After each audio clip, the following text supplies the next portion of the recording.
study creation's creator, for which reason she became a nun, a Cistercian nun, and has been a nun for more than 20 years at the library, at the Abbey of Our Lady of the Mississippi in Dubuque, Iowa, which is why it took her about 4 days to get here. As you know, we have a couple of orders of religious here in Newfoundland, the Sisters of the Mercy and Sisters of the Presentation. They're teaching orders. The Cistercians were founded at the very end of the 11th century by a man called Robert de Molem, but they are more closely associated with a name which may perhaps be more familiar to you, St. Bernard of Clairvaux, who really polished the order and left some very fine writing with regard to it. And it was an enclosed order, in other words, not a teaching order, but an enclosed order whose business was prayer and contemplation, the contemplative life. And that is what Sister Grace has been in for the last 21 years, and that is also what Father Lawrence from the Abbey of Gethsemane has been in also for many years. Gethsemane was Thomas Merton's old abbey. So we are very pleased, Thomas Merton's young abbey, and we are very pleased to have them both here this evening, most especially those Sister Grace, who will, I asked her to talk, she said, what should I talk about? I said, talk about something which they know nothing whatsoever about, what it's like to live in a modern day strict observance abbey. And if I could just give me about 10 or 15 seconds, the order founded by Robert de Molem, the Cistercian order, split in the 17th century into two streams, one which is called strict observance and one which is called eventually common observance. Strict observance demanded a stricter adherence to the rule of St. Benedict, and particularly its vegetarianism, because the rule of St. Benedict forbade the eating of four-footed animals. And the great reformer who introduced the strict observance, I won't trouble you with the details of it, went further than that and forbade two-footed animals as well, i.e. birds, and no-footed animals as well, i.e. fish. So, in fact, the strict observance was and is strictly vegetarian, whereas the common observance was and still is not so. It actually eats meat. So here we have a representative of the strict observance, and as I said, so none of you has the slightest idea of what a women's abbey of the strict observance is like, or what they do, and so Sister Grace is here to tell you. And at the end of it, if you have any questions, feel free to ask her. And if she doesn't know the answer, she will make it up. Sister Grace, over to you. But before Sister Grace starts, I want to note, and I should, the reason why they're here is because at Queen's College we have on our faculty probably the world expert on the whole transition that happened in the kind of reform or the movement from one tradition within the Cistercians to another. That happens to be Dr. David Bell. So the reason for being here is to develop Brother Lawrence. Father Lawrence is has the skill and the technology to do the video recordings, and Sister Grace has the knowledge and the skill, along with Brother Lawrence, to do the interviews. So they're actually creating the videos that will be used forever, I guess. Absolutely. In the education of people who are interested, both within the order, novices to the order, and those in the development of their vocation as Cistercians, men and women, and others who are interested in hearing about it. So Dr. Bell, again, hats off to you for sharing your wisdom in so many ways. Actually, hats off, listen to this, to Air Canada. Air Canada first of all succeeded in losing most of the audio-visual equipment that Brother Lawrence had brought with him. Delayed. We had no idea where it was. But Air Canada, for once, delivered it the next morning at 11 a.m. So he was able not only to videotape what was necessary, but he was also able to get back in his habit again, because he appeared looking just like a sort of disgusting human being. I thought as though there's no one introducing or having in the room. Now he looks like a proper Cistercian again.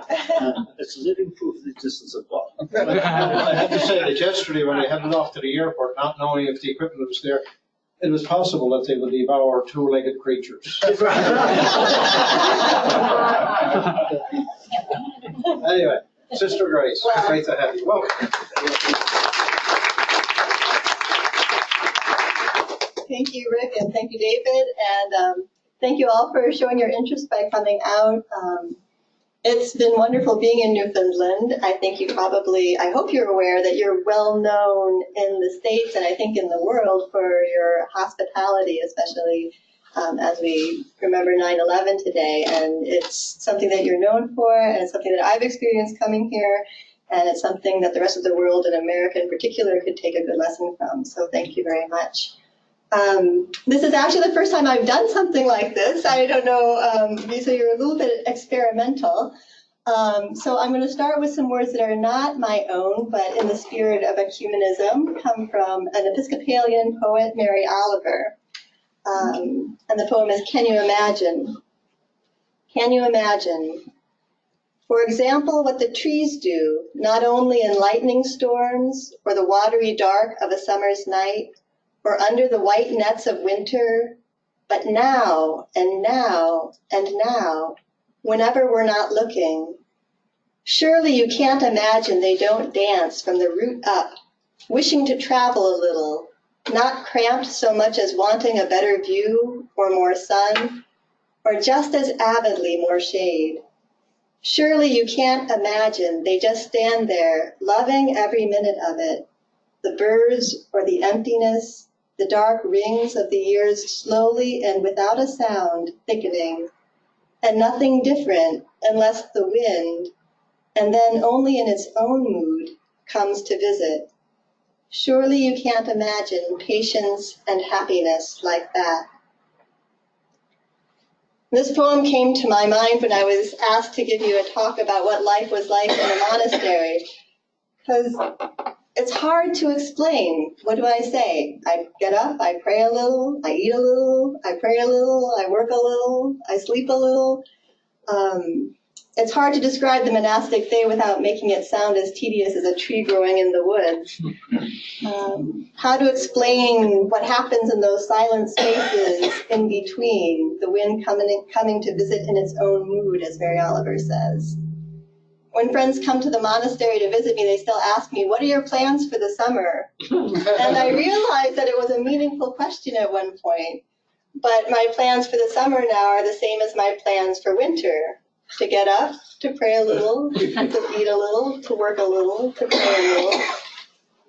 And I don't feel prepared to give any sort of argument of what the usefulness of monks and nuns are, or to explain to you why you should care that we exist.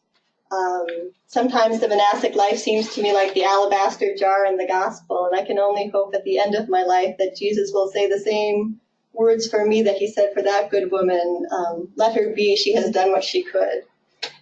But for all its strangeness, the monastic life, as a young woman looking from the outside, struck me as a profoundly human life. We're told that so many things are necessary for a full life to be fulfilled. And there was something very freeing to me about the witness of a life with the idea that my fulfillment depended not on finding the perfect boyfriend or pursuing some sort of great career or of having things or of experiencing everything, that maybe really only one thing was necessary, and maybe I could just really dig into that. Maybe a simple human life, just lived out of the love for God, is enough. So I was baptized Catholic, but I didn't grow up going to church. In fact, I was kicked out of the Girl Scouts when I was 8 because I wouldn't take the brownie oath. They mentioned something about God at the time. No. But I had an experience of God when I was 17 that just overnight changed me from an unbeliever to a believer. And it was just like my eyes were open and everything was charged with meaning. And after that, it seemed like everything in my life had to somehow revolve around that one thing. So I started reading the Gospels. In college, I started going to church. And when I started going to church again, the idea of being a nun came through my mind. But then more persistently was just this idea that I wanted to be spent for the kingdom. So I graduated from college. I worked for a few years, did a little traveling, and applied to medical school. I was accepted to medical school and started looking for apartments. But then the idea just came to me that maybe being spent for the kingdom meant something different for me. So I started looking at different communities that were living religious life, different nuns. Mississippi Abbey was the only contemplative house that I visited. And when I saw their life, I said, well, that's beautiful, but it's not for me. But I kept finding myself drawn there. So I would kind of stop by when I was going by. They were on the way between my house and my grandmother's. And so I would stop by for a day here and there. Finally, I decided before I started medical school, I would spend the summer doing an observership there, which is where you live inside the community. And it was a month that I was going to live in the monastery. And halfway through, I just thought, I don't want to leave. And it seemed strange to me at the time because, as David explained, we don't do nursing or medical work or teaching. All we do is prayer. And I didn't feel like I was a very good prayer. But at the same time, there was just this sense that God was there for me in that place. And if that was the case, that hopefully I would do more letting him work out his salvation in me where he was calling me than I would running around on my own. So at the age of 25, in 1997, I became a Cistercian nun. So Cistercians of the strict observance are also known as Trappists. You can change the picture. Actually, I think I forgot about the pictures.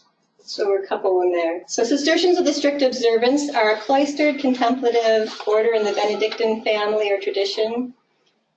We don't teach or nurse or have any work outside the monastery. Our work is prayer and hospitality. So that is providing a place of prayer and peace and mercy for anyone who wishes to come. Cloistered means, of course, that we don't usually go out. But we do, unlike Carmelites or behind with the grills and the veils, we in our tradition go out for basic needs and medical appointments, and in some cases for study or in service of the order, as Lawrence and I are doing now. So you can change the picture.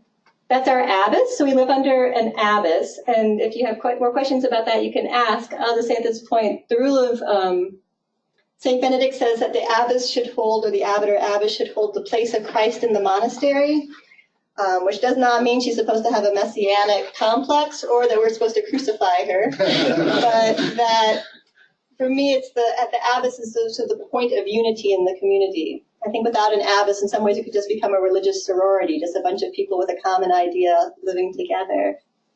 But the abbess creates sort of a place of centrality. So that's actually our abbess as well. We're an order of both men and women. So that's our brother monastery. They're just about 15 miles down the road from us, and that's our brother Felix. Worldwide, we're about evenly split. There are about 1,500 nuns and 1,500 monks, a few more monks than nuns, and about 160 houses around the world. We have 15 houses in the United States, 10 of men and 5 of women. I think you have 6 in Canada, 4 of men and 2 of women. And some of the reason for that imbalance is that I say it's pretty evenly divided worldwide, but in the States and in Canada, there was a huge influx of men into the monastery after World War II. A lot of veterans coming back from World War II ended up in the monastery. And also the influence of Thomas Merton, of course, he influenced a lot of women to join monastic life as well, but the men, I think, in particular. You can change the slide. So our monastic day begins at 3:30 in the morning when we rise and make a silent and reverent procession past the coffee machine, at least those of us with sort of weaker constitutions. But then we gather in the church, and at 3:45 vigils begins, and we speak the first words of the day. O Lord, open my lips, and my mouth will declare your praise. These words of Psalm 51 have started every day of my life for the last 22 years. Some days they are for me a promise that, Lord, if you give me the strength and the breath, I will use it to praise you. Some days they seem more of a plea of desperation, Lord, take possession of my mouth so I do no harm this day with my lips. And so begins the office of vigils. 7 times during the day we gather for prayer, mostly the Psalms. So the chanting of the Psalms that you're familiar with, sometimes from recordings, that's our main form of prayer. We pray about 24 Psalms in a day. And these services are called offices. Vigils is the longest, lasting about 45 minutes. The shortest is about 10 minutes. I love the Psalms. They're the prayers that Jesus prayed. They're prayers that have been sung by humanity for thousands of years, and it just seems good to be part of keeping them going. And I love the Psalms because they're not my own prayer. They're prayers that are given to us and prayers given to us to offer back to God. And I can come into church feeling, happy as a lark, and I'm asked to sing, "Out of the depths I cry to you, O Lord." Or I can come, feeling down in the depths and be asked to sing a psalm of praise. And when I'm happy and I'm asked to sing a psalm of lament, I know it's not my prayer I'm praying. I'm praying it for somebody who needs that prayer, somebody who's in pain, somebody who's suffering. They're the prayers of humanity, not of myself.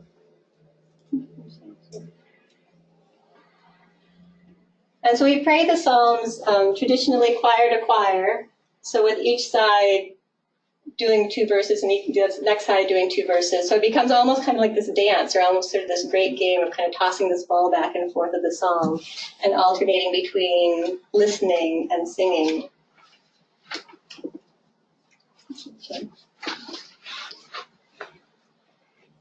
So why 3:30 in the morning? Well, I don't know, it is in some ways the most ungodly hour of the day. I mean, there are people who stay up till about 2 or 2:30, and at least in our area of the country, which is a farming country, people get up at 5 or get up even maybe at 4:30, but 3:30 is really kind of beyond the pale. But it's the time when people are up who have a sick child, are sitting with a dying parent, are anxious, are upset because their spouse has left them, or are using the cover of dark because they're planning to do harm. So it's a time where it feels good to be sitting up and praying with and for the world. It also gives an expression to our own desire to cultivate vigilant hearts. The idea of creating a watchful heart. And it's not bad to have a little rigor in one's life. It creates, we don't have to get up with children, so we need to kind of put a little rigor in to help discipline our hearts, to put our affections in order. So once vigils comes to an end, our vigil does not come to an end. All during this time of the early morning is what we call the great silence. So not only are we not speaking to one another, we're not even gesturing to one another or catching one another's eyes. It's a time of being in solitude in community, but it's also a very communal time. There's something about being in silence together. You probably have all experienced having like a moment of silence in a big area where there's lots of people. There's something profoundly uniting about it, because after all, it only takes one person for there to be speech, but it takes everybody for there to be silence. So it's a time that provides a certain solitude for us to be alone with God, but at the same time, you're just very aware that you're together with everybody else being alone with God. And it's a time for Lectio Divina. We got a little bit of light in here. But so this is our monastic, this is what a room looks like in our monastery. And Lectio Divina, or the prayerful reading of Scripture, is our primary way of practicing personal prayer. One of the great hopes of a nun is to cultivate a listening heart, a heart that's quiet enough to hear the whisperings of the Spirit. Monks and nuns love the passage from 1 Kings on Elijah, how he did not hear God in the earthquake and the fire and the wind, but in the sheer sound of silence. So we might meditate on a single line from Scripture. I mean, Jesus' words, to Peter, who do you say that I am? Who are you to me, Jesus, can be a meditation for an hour, for a week, for a lifetime, for years. And then one may cultivate a heart that's open enough to ask Jesus, who do you say that I am? It's kind of it's almost, the cycles of the year become very embodied in our life, and the cycle of the day. So this is kind of like sort of almost, I think of it kind of like a womb time, sort of becoming infleshed in the Word. Of course, sometime during this early morning, we each kind of go in and get our breakfast in silence, of simple sort of toast and coffee. And then it's time for the sun to rise. Change it. And you can keep going through these pictures here a little bit. So this is the time of resurrection, the time when we get ready for to celebrate the church in Lauds and the Eucharist. It's the time of resurrection joy. The world has made it to a new day.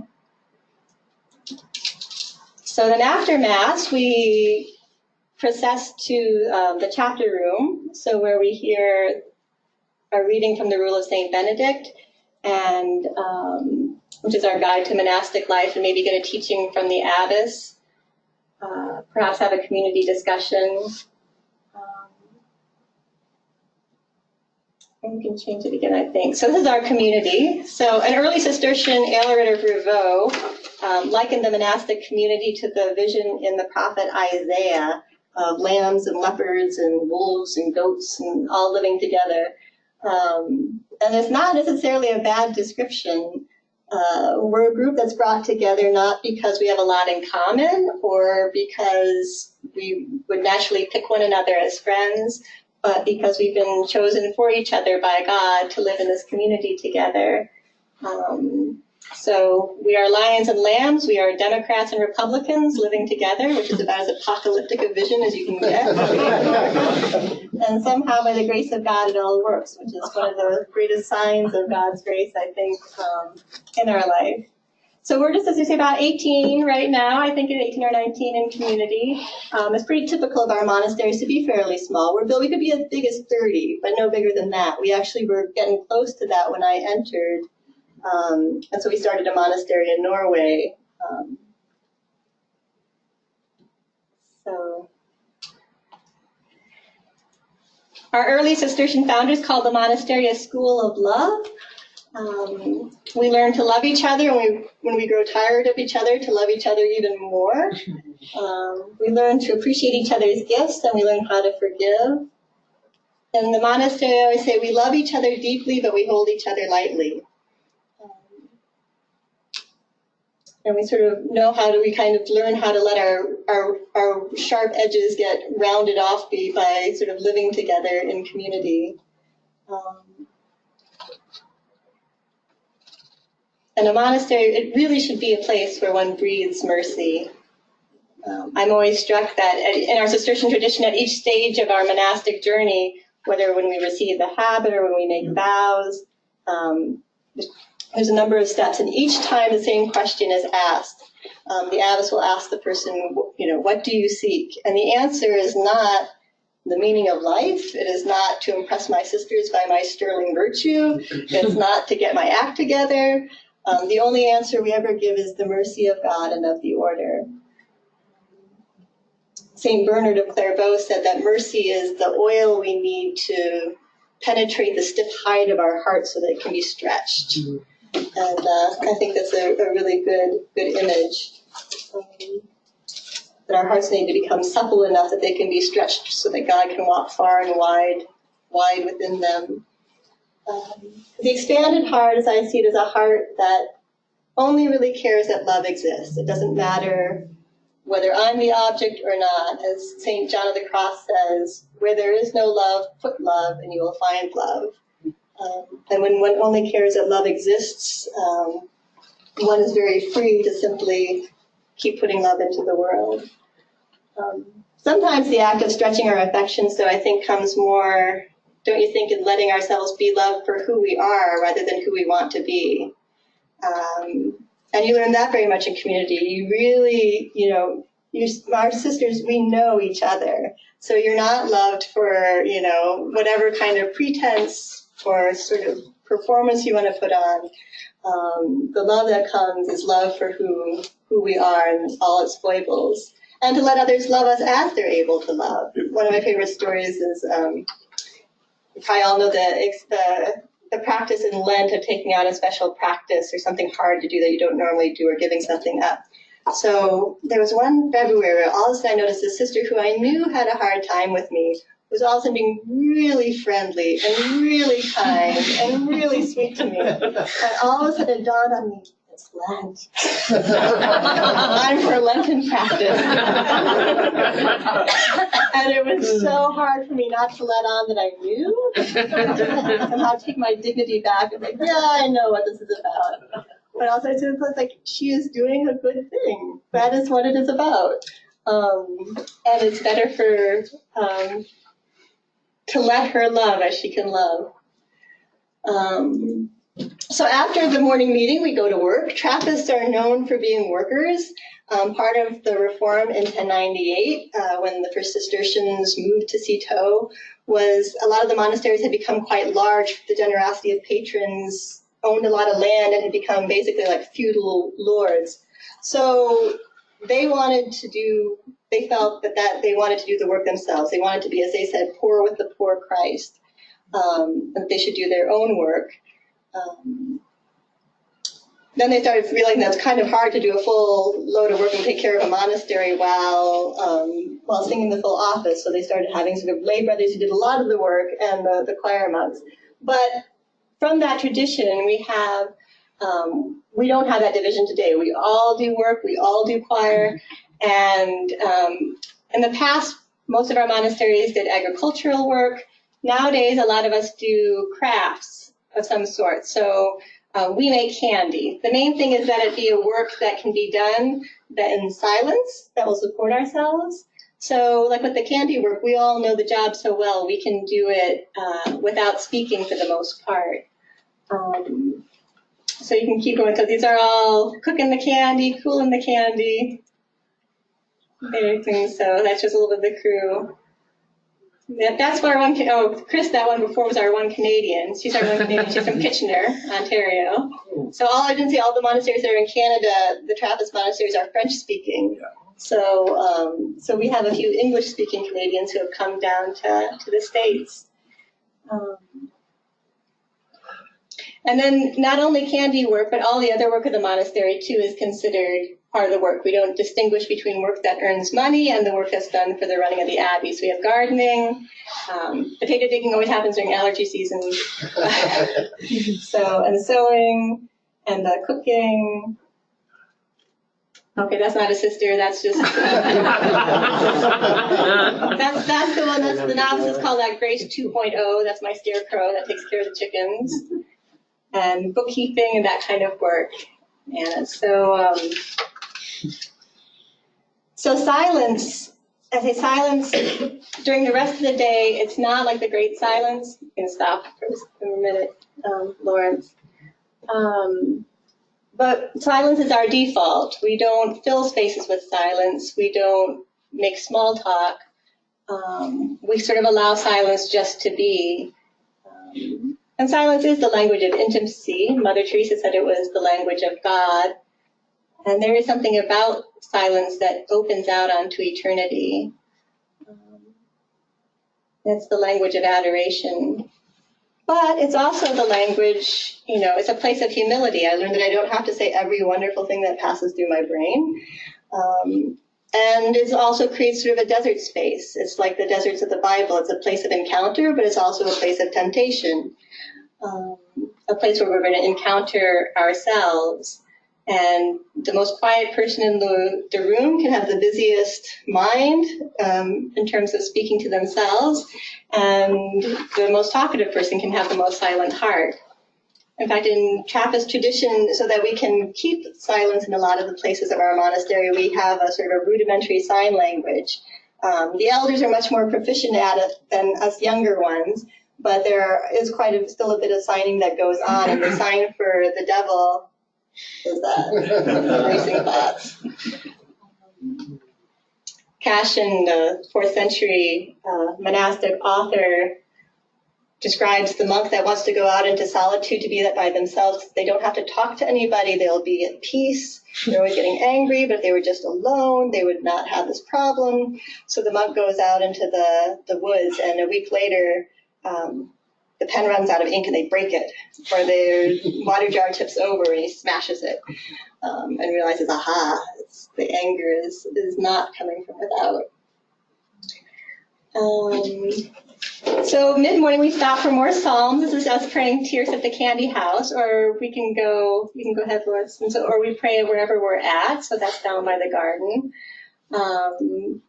Most of us know these psalms so well we can do them by heart. It's one of the things that I love is that by singing the psalms all day, they really get rooted in us.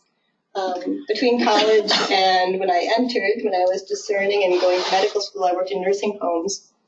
The last year and a half or so was on a unit that was specifically for people with Alzheimer's. And I was always struck that, you could forget everything else, but Let Me Call You Sweetheart, those songs a day would just stay there. And I thought, if I get to the end of my life and the only thing I have is the Psalms, that will be enough. So we have a short break. So this is the time when we can enjoy one another but in speech. So we have just a short break after Tears where we have coffee. We can share something going on in our family or a bird that we saw. After second work, we go back to the church for Sept. And after Sept, we have, so that's more Psalms. And then we have Examen. So Examen is just a time to sort of call back to our minds what's been happening in the morning, whether,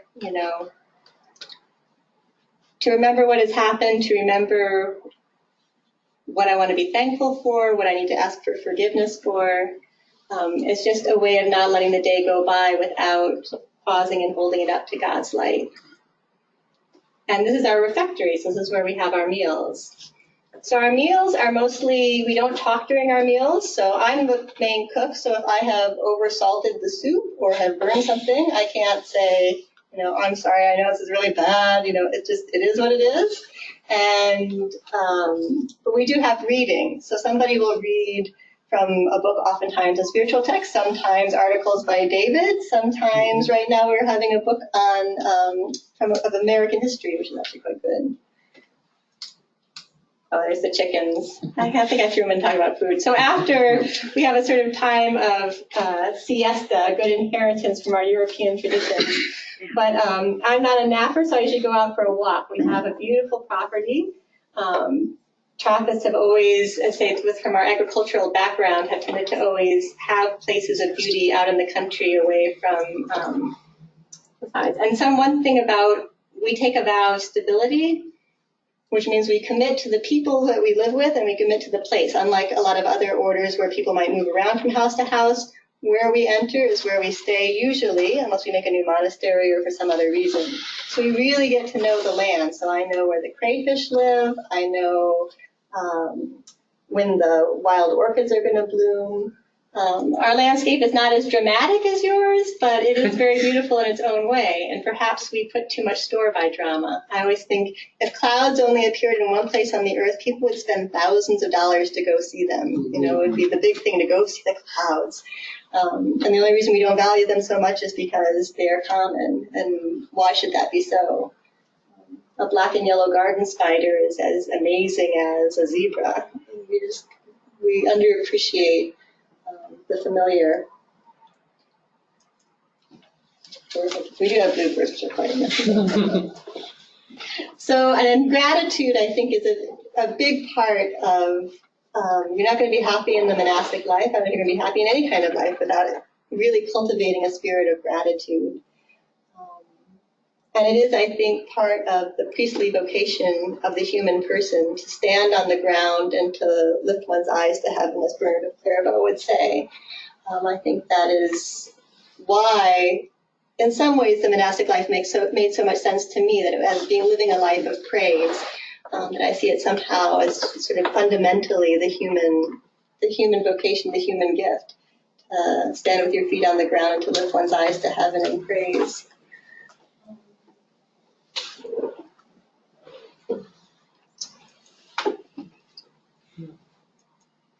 So after our little siesta time, we'll have the office of known and then afternoon work. I often teach the novices. So so those are our two novices right now. Young women who enter for the first 2 years, they don't make any vows, but they, after 6 months, receive the habit and just live life in community like us. They don't have any major work responsibilities. And they have usually more time for study, and they have a sister who walks with them so they can share whatever's on their minds and hearts. Then they, after first vows, that's when you get the white veil, or the black scapular, but still have the white veil, so that's Mary Therese. And temporary vows, so they renew their vows every year for anywhere between 3 to 8 years. As I say, our vows are a little different. You probably know poverty, chastity, and obedience as the sort of the religious vows. In the Benedictine tradition, we make a vow of stability, which, as I say, is committing to our monastery, a vow of obedience, and a vow of conversatio amorum, which means a commitment to the monastic way of life, which of course includes poverty and chastity. And if anybody has questions about obedience a little more, we can talk a little bit more about that one. But basically, it's sort of, there's a real sense that one needs to learn in some ways in one's life to say no to oneself in order to say yes to the things that really matter. I think a lot in the world is, a lot of the real harm is caused by not being able to say no to ourselves. So obedience is just kind of a strengthening of that sort of inner will of being able to say, yeah, I can get up when somebody else says to get up. I don't have to. I can wash the dishes the way somebody else has to wash the dishes. I don't have to do it the way I want to all the time. I already mentioned our brothers down the road. This is the abbot of New Mallory, actually, which is close to us, and our former abbess, Gail. So afternoons might be a time when we would have joint sessions with the monks as well for classes. And guests. So besides the women who come to join us, we also have people who come for times of retreat, local people who come to pray with us. This is a family who's come and celebrated Holy Week with us before Easter ever since I've been there, so like 22 years. So he, who's the oldest child, was a little one when I first entered, and now he's grown, and this is his wife, and that was their new baby. So that's the first of the next generation. So they did not make it up for the Easter Vigil. They were on the property, but this is Sunday, the day Mass afterwards. And what I love about, as I say, it was a question in my mind, do I need to be doing more, or wanting to somehow meeting people in that way. But I've realized what a gift it is to be able to simply offer a place for people where they discover their own beauty. And people come to us so much and say, oh, you're so peaceful, oh, you're so beautiful. And I'm always aware, it's always a reflection of their own inner heart and their own inner calling to be with God. And I love that in our place I can look out at the guest chapel and there'll be, one day Mary was out there and Peter was out there. Mary has severe mental issues. She's paranoid schizophrenic, I believe, and she spends a good part of the year living on the streets of LA. When she's in Iowa, she comes and visits us quite a bit. And Peter, who's a successful businessman with 3 overachieving children, and they were both there for the exact same thing. And I love the fact that we're not Mary's caseworkers or Mary's nurses, although goodness knows she needs people like that in her life.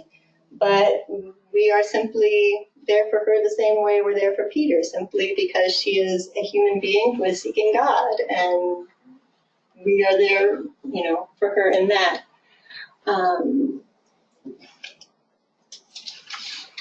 So after the afternoon work, we have Vespers. And one of the things I love about our life is that with the cycle of the thing, you're so aware of the seasons. So Vespers can be sometimes in daylight. It can sometimes be in the evening. And so as the days shift and it gets to be more and more twilight, it just really sort of allows you to really be aware and in touch with the change of the seasons, not only liturgically, but in nature. And Vespers is the time of day we come, tired from baling hay, or with the concerns on our heart of somebody who has shared a prayer request with us, or all these things from the day and lay them down at the altar. So So that's the outside of our church, of our abbey. Our monastery was founded in 1964, so they basically just sort of took over a house and then just built onto it along this bluff, along the Mississippi River. So then as evening comes, we have supper, a little time for study or for prayer, and then we have the office of Compline. So it's sort of an in-between office. It's about 20 minutes. And I think it's probably a lot of people's favorite office of the day. It never changes. It's always Psalms 4 and Psalm 91. We use a slightly different numbering, so I'm trying to remember. Psalms 4 and 91. And they're all psalms of trusting in God, of placing ourselves under his protection. And in that, the Psalms of Compline always evoke also the sort of the sense of the end of our life. So I say there's kind of a cycle in the sense of kind of being born in the day and coming to an end. And St. Benedict says we should always keep, daily keep death before your eyes. And it's not meant to be a morbid thought. But I think we all know people who have faced a serious diagnosis where all of a sudden, your appreciation for life is awakened. All of a sudden, whoever left the crumbs on the counter just doesn't seem to matter so much. So it's a way of sort of putting things in perspective and the reality that we are all hoping to live our lives that we may lay them down to take them up again in God's glory. But it's also, I think, it strikes me very much as sort of a lullaby. It's kind of a lullaby office of the day.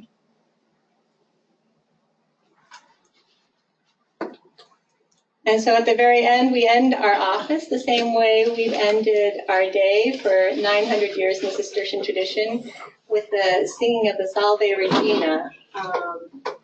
It's a hymn to the Mother of God, who God has given to be our mother. It's a prayer of petition of the poor banished children of Eve, a hymn of tenderness and mercy. And for myself, I always think at that time of the day, there are so many hurts that we cannot fix. That hands cannot heal, and that even words cannot touch. And I always think of those people in those situations at the time of Compline when I pray this prayer. And I think we've got a recording of us. This is not chant. This is not those monks from Spain singing great Gregorian chant.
stop the, I can still hear it, I think. Maybe not. Yeah, I think the audio is still going. Can you turn off the audio? Because we're going to get the Angelus here in a second.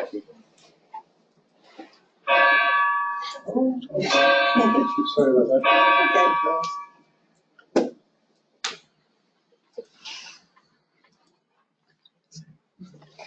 So just in conclusion, so what sounds repetitious in the telling does not seem so to me in the living. The rhythm of the prayers of the day for me are like a breathing, and I miss it when it's not there. Routine, I think it's a bad rap these days. We think that, the Christian writer G.K. Chesterton says that we moderns equate repetition with something being mechanical, lifeless. We think that if the sun were alive, it would dance. But this is not so, he says. A child kicks his legs rhythmically through excess, not absence of life. Because children have abounding vitality, because they are in spirit fierce and free, therefore they want things repeated and unchanged. They always say, do it again. And the grown-up person does it again until he is nearly dead. For grown-up people are not strong enough to exult in monotony. But perhaps, Chesterton says, God is strong enough to exult in monotony. It is possible that God says every morning, do it again to the sun, and every evening, do it again to the moon. It may not be automatic necessity that makes all daisies alike. It may be that God makes every daisy separately, but has never gotten tired of making them. It may be that he has the eternal appetite of infancy, for we have sinned and grown old, and our Father is younger than we. The repetition in nature may not be a mere recurrence, he says. It may simply be a theatrical encore. So I think of this every morning when I get up. Do it again. Do it again. And I think whether our life is in the monastery or if it's trying to get the children off to school or showing up to work each day, we can, have that spirit of do it again. It's my heart. So that's all I have prepared. If anybody has any questions, I would be happy to take them at this time. Thank you so much.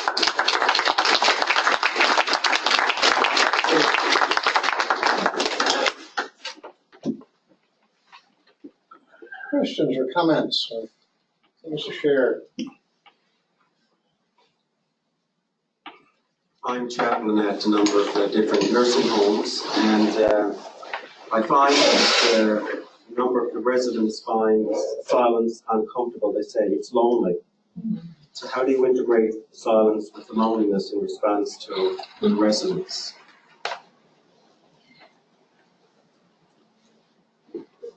I think that the loneliness comes, of course, from not feeling loved, right? Or not feeling that anyone, that you're cared for, perhaps. I'm not sure. It would depend on the person, but there's something when one knows one is loved and one knows that those around you care about you, silence does not seem so lonely. It does not seem so to me, at least. And I would think, having worked in nursing homes, I think it's more the sense of being forgotten. It may not be the silence itself, but the sense that the silence is evidence that nobody wants to talk to me, nobody is here for me. And so in that situation, it's for, those people need presence in whatever form, whether it's speaking or silence, I think. But yeah, I always found it profoundly sad when I worked in the nursing homes, if oftentimes because then the silence becomes fearful, right? That we're afraid of the silence. So it's not even filling it then with real meaningful contact, but filling it with having the television on in the background. Just because one is scared of silence. I must admit, I myself never really quite had that fear of silence, but that I know, I can remember working with a girl. This wasn't a resident, this was a girl I worked with. And she said, she was talking about driving back from Iowa City, which would have been about an hour and a half drive, and the radio broke. And she said she just about freaked out. Being alone in the car, just with her own brain. Now, I think in her case, that was it. She was afraid, an existential fear of death, a fear of her own mind, of needing distraction. But I think for the residents, it's less needing distraction rather than, unless it's just the fearfulness of loneliness.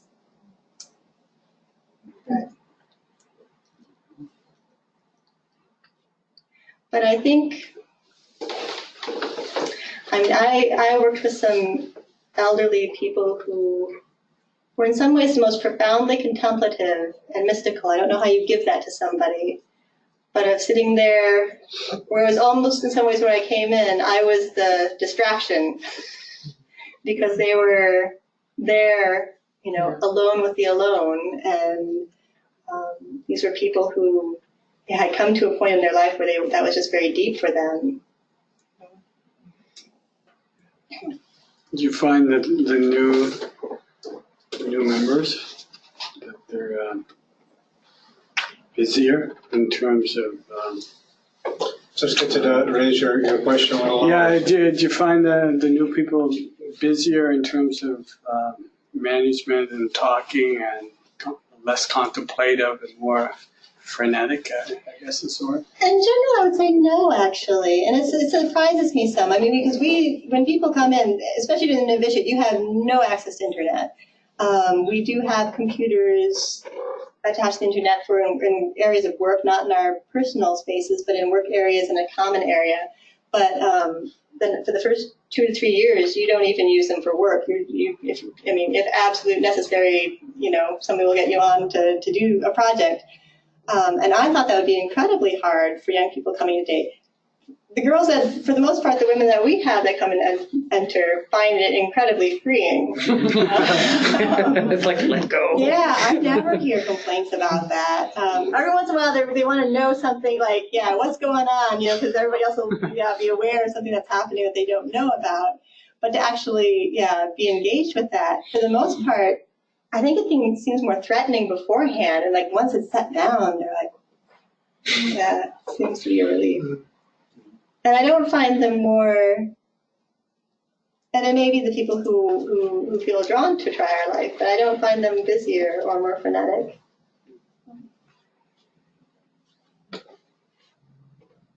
That's the middle age. I think it's more, we call it the noonday devil, and you get to a certain point where the novelty, you know, the new zeal wears off, and in some ways one hasn't matured enough to be completely at peace with setting all one's ambitions or projects aside, and that's the restlessness. It's the middle age. That's those of us are my age who need to do projects up in Newfoundland.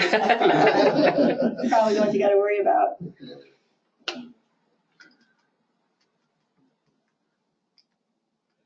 With regard to the connections with the outside world, like, say, for instance, things that are happening in the world, the news, and those types of things, like, they have a routine for watching the news or reading papers, or what would be practice in your monastery? Yeah, so they say there is internet on the common computers, and so people, if they do want to check the news, we don't have like social media or like a lot of that kind of stuff, but, you know, to look at a newspaper or something online is possible. For the most part, major world events, like if there's an earthquake or something like that, that'll get posted on the board. Somebody will put up that kind of information, or sometimes at that community meeting in the morning, something will be brought up of something that happened if it feels like something that everybody should really know about. And then otherwise we get a magazine called The Week, which is actually quite good, that summarizes a lot of the news of the week. And that's what a lot of us use for the news.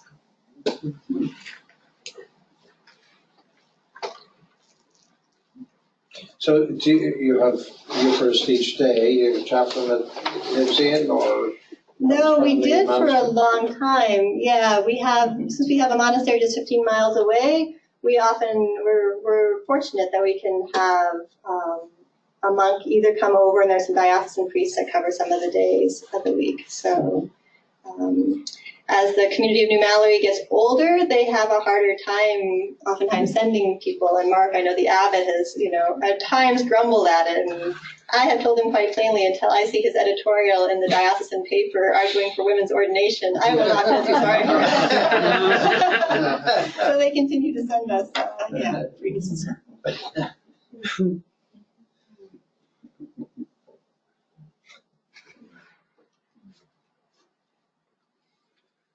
Has anybody been to a monastery? You have. You have. What monastery have you been to? I was at St. Margaret's Convent, not a monastery per se, but they have a practice of silence. Yes, yes. They do, yeah. And I was thinking as you were talking, on the refectory wall, there's a sign. Silence is not the absence of words, but the presence of God. Oh, that's very nice.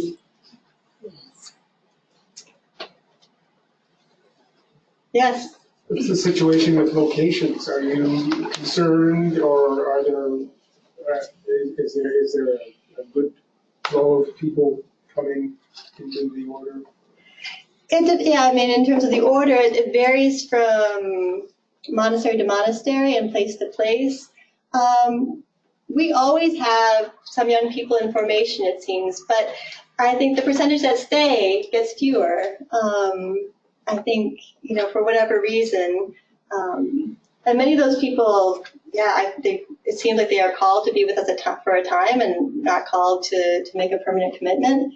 But it also seems to be somewhat of the culture of the time, too, of, the stake in the side of experiencing everything. So, monastic life is something to do for a time, but the idea of committing one's life anymore, I think it seems a little bit,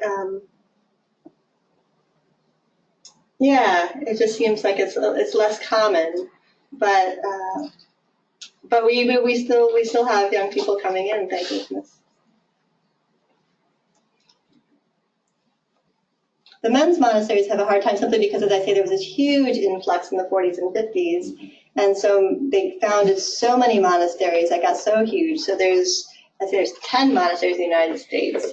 We only have 5 of women, so all the women who are just in religious life, there's 5 houses. The men, there's 10. There were 12, and 2 of them had to close actually fairly recently.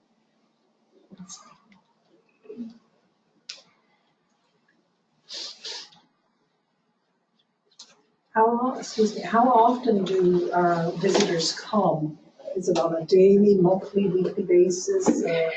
It depends on the sort of visitors. So our guest houses are fairly small. Some monasteries have a big guest house where they have 30 people come and stay on retreat. We do not have that. We have, right now we have 3 open guest houses, I think. So we might have 3, if some of those people come as a couple people, 5 people on the property who are just staying for a time. And then we have neighbors that come sometimes to pray with us. So you're part of the community where you live. Oh, yeah. Well, I think that's one of the real gifts of stability is that we get really rooted in the local community. So our neighbors know us well. We know the local community well, and we feel very connected to them.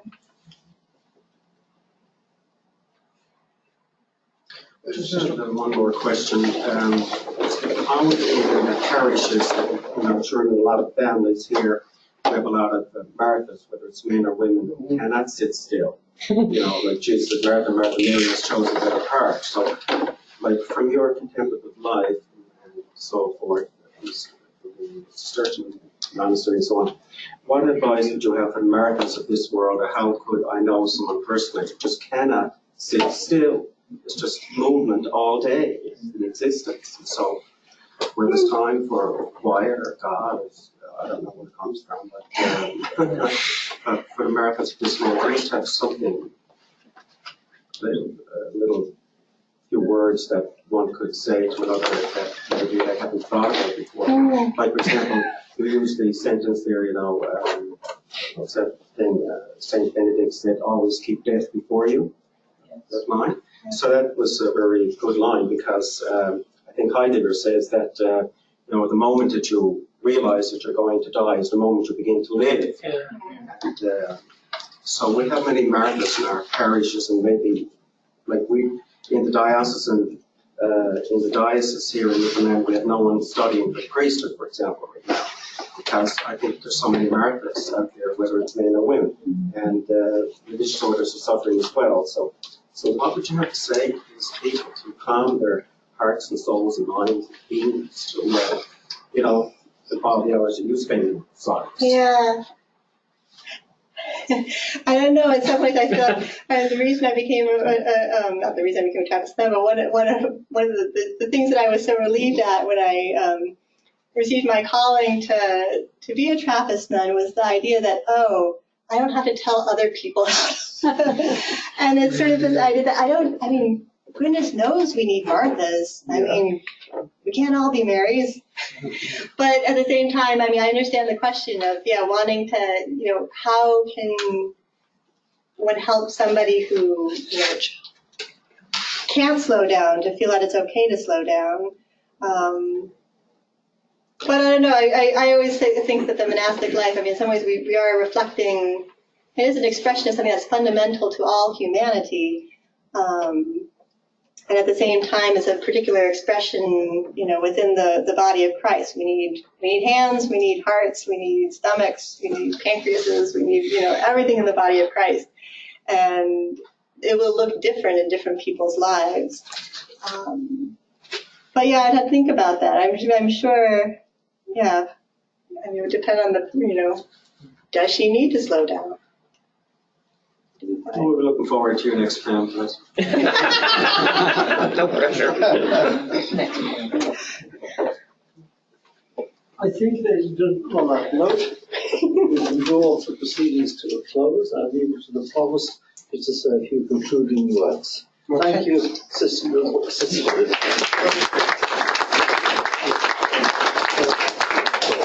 Thank you so much again. Thank you, David. Thank you. And thank you for inviting Sister and Father Lawrence to be with us. I was going to ask a question, but I won't because the Dean has drawn the questions to. I was going to ask, what do you use to shine those hardwood floors? Like I could never.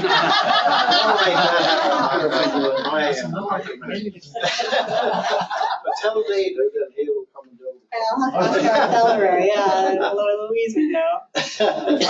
But it was wonderful. Thank you very much for telling us about your life and the gracefulness. Well, your name is obvious, but the gracefulness with which you presented it is awesome and truly appreciated. And delighted to allow for less formal time now. We'll have some social time in the common room. We hope that most of you or all of you can stay, and we'll share a few bites and a few words and some of the sweets that are made. I brought some caramels. Delighted to share those as well. So thank you all for coming. Thank you, Sister Grace. Thank you, Brother Lawrence, and blessings to all. And maybe Lawrence will ask you to say a closing prayer for us. Oh, sure. Dear Lord, we thank you for this occasion, for this time to be together and to listen together, to be in silence together. We ask that you bless the work that Sister Grace and her monastery does and the work that this university does. We ask this through your Son, our Lord Jesus Christ. Amen. Amen. Great. So, join us in the common room. Bye.